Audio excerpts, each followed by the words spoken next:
labari na zuciya a tambayi fuska, kin kalli ido na san kin san da alama. Labari na zuciya a tambayi fuska, in ka kalli ido na san ka san da alama. Kallon da nake miki kin san da dalili, amma dai zan bayyana domin warware kulli. Ran so ki rike na dan baki misali, ki yarje a idan ki sashi ba in zama kwalli.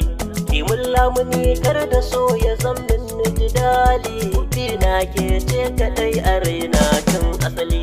Tun haɗuwar mu da kai a so na san na riƙe reshe, sai ya zan aje rayayye na je ɗauko mushe.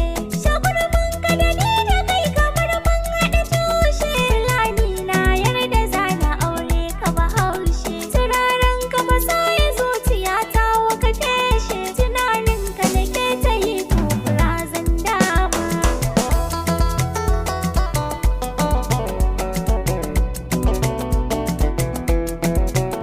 Idanu ko sun rufe kunduwa su kurumce, idan dai ki kwasanta sahiba na san kice.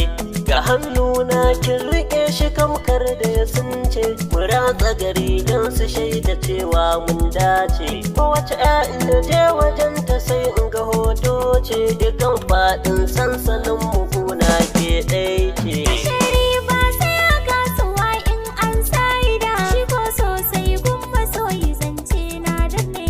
Na dasa so na girma so da launi mai kore, ka san min jigo na rayuwa ta burge ne. Sha so sha kauna a san ka ni dai na nace, har abada na san da babu ni babu na dama.